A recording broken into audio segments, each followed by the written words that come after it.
to retain possession. On the ground for Allen, a little deflection. And Jonesboro works it back across. So, hasn't been a whole lot of play yet, Brian, in the middle of the field. It's just been on the extreme ends. I was just thinking the exact same thing. Things starting to slow down a little bit towards that middle third, but noticed the same thing. Allen punches it out for Martins. Martins left foot, lets it fly into the box. Header is into the back of the net. What a great play for Timothy Christian to get the first goal of this state championship match. Martins put it on the left foot and teed it up perfectly for the tall defender, Ben Monowick. Let's get a look. Oh, that was just beautiful. I mean, set up, equidistant from the defender, not offsides, played perfectly, and we've talked about Lodowick and his contributions on both ends of the field. This time he gets out on the scoring action, second goal in his last 3 games, and Timothy Christian out to a 1-0 lead. Wow, Lodowick did a great job running onto that, but how about the ball that Michael Martins put off of his left foot? Right in the perfect spot. Michael Martins with assist number 15 of the season, and that leads the team. Lodowick gets his 11th goal, and he had a big one, as you mentioned, a couple of games ago, and he puts his team on top in the state title game. 14 minutes in, Martins looking to get it going again. And that had to be the perfect ball because it gets too much loft underneath it. The defender catches up to it or the keeper does. And if he doesn't get enough under it, there's no way Lodowick can separate himself from the defender. So that was about as perfect as a setup as you could possibly have. What a great ball through and well-timed header as well for the 1-0 lead. And ready on the throw-in, Garrett Nimmo. So we do get a substitution in. Alejandro Pineda is in for Anna Jonesboro, number 9, the first sub of the game. And Jake Parr, who does not get beaten often, ready for the kick and gets this one down into Timothy Christian territory. It wasn't a whole lot, though, that Parr could do on that one. Here's Parr, teeing it up, and he'll equalize. Wow! Off the bounce, put that one on his right foot. What a perfect volley, and we're even within just a couple of minutes. What an answer by Anna Jonesboro. It looked simply harmless, but it fell right into the feet of Parr, who stuck it in the top right corner, and that's what he does best, is find the back of the net, and he does it there. And what an answer by the Wildcats. After falling behind 1-0, they find the equalizer just moments after. Deflected it down, trapped it down, got the bounce up at the perfect level he needed just under the crossbar as he caught Morera off the line. And the equalizer's there, 1-1. Goal number 47 on the season. So it's a little bit more of a long shot, but if he somehow ends up with 4 more in this game, he comes in the top 20 all-time in IHSA history for a single season. But how about 47 goals? Martins punches this one through, and it's deflected out of bounds. All right, welcome back to the Corn Crib. Normal Illinois tied at 1 second half, 21 minutes to go. And this one goes through. It's deflected off the goalie, and Allen puts the Trojans on top, 2-1. Parr could not corral that low-bouncing shot, and off for the rebound. Allen with goal number 35 of the season.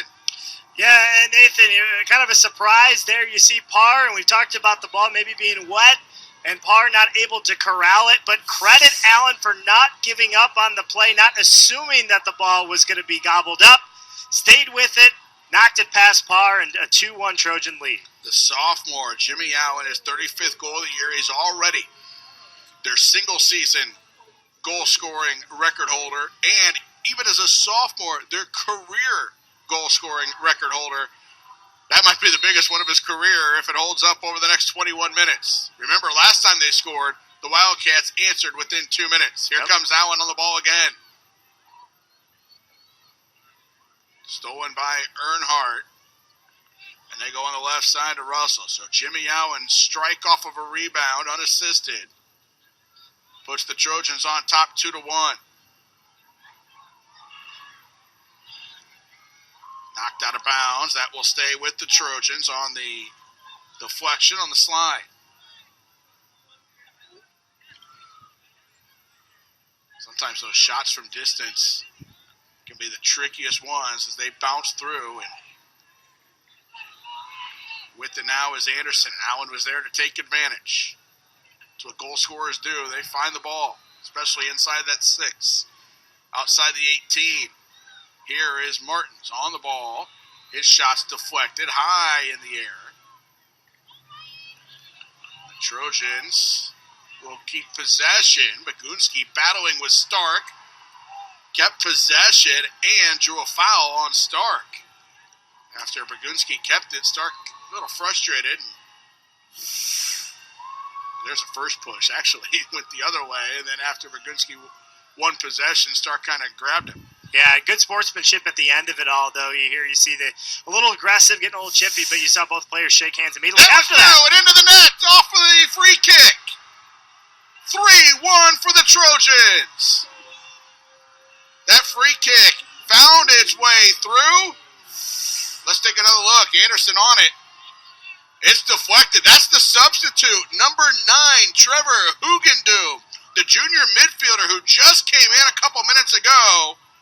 And he got the last touch on goal number 3. That's the perfect redirection, just enough to get it out of the sideline of Parr in the midst of, it felt like 20 players down there. And coming off the bench, doing just a terrific job, and gives Timothy Christian a little bit of insurance. Nathan, how about the response? Last time in the first half when Timothy Christian scores, they give up a goal almost immediately. This time, the exact opposite happens, and they tack onto their lead. Well, that's what they did last night in the semifinal against Urbana-U-High. They scored in bunches. And now they're on for another one. That one's into the back of the net. Martins from the 18 on the left foot, and it's 4-1 for the Trojans. How fitting. Martins, who's been outstanding in pretty much every aspect of the game, able to make it 4-1. The beautiful left foot. Nothing Parr could have done on that trip. And as you said, they like to score in bunches, and we've seen 3 in the last few minutes. And another sophomore finding the back of the net. Left the line to come over, and that is indeed the case. And Coach Fernandes, first of all, congratulations on the state title. Thank you very much. Your first year, obviously these guys went through this last year up into the state title game. What does it mean to the players that were here last year in your program to grab first place this year after falling short last season? Oh, it means so much to the boys, especially the boys that were a big part of the team last year. It's just huge for them.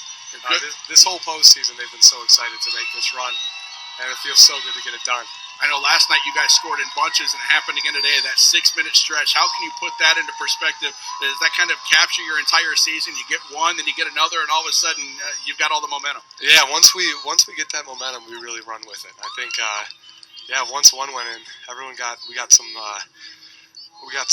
momentum, and then really brought it. And finally, in that back line, Noah Marrera had a couple big saves there at the end. They've obviously got a powerful attack, but what were you guys able to do to kind of keep them off balance? Well, they had a couple real strong players, and we wanted to make sure we were always goal side of them. And I think we did well at times, but at times they got free, and Noah made some huge saves for us. Coach, go lift that trophy. Congratulations. Go celebrate with your guys. Awesome. Thank you very much. All right, Coach Fernandes, Elmer's Timothy Christian, the state champions here in 1A, a 4-1 win today over Anna Jonesboro. We'll be back with more from the Corn Crib in Normal on Comcast Sportsnet.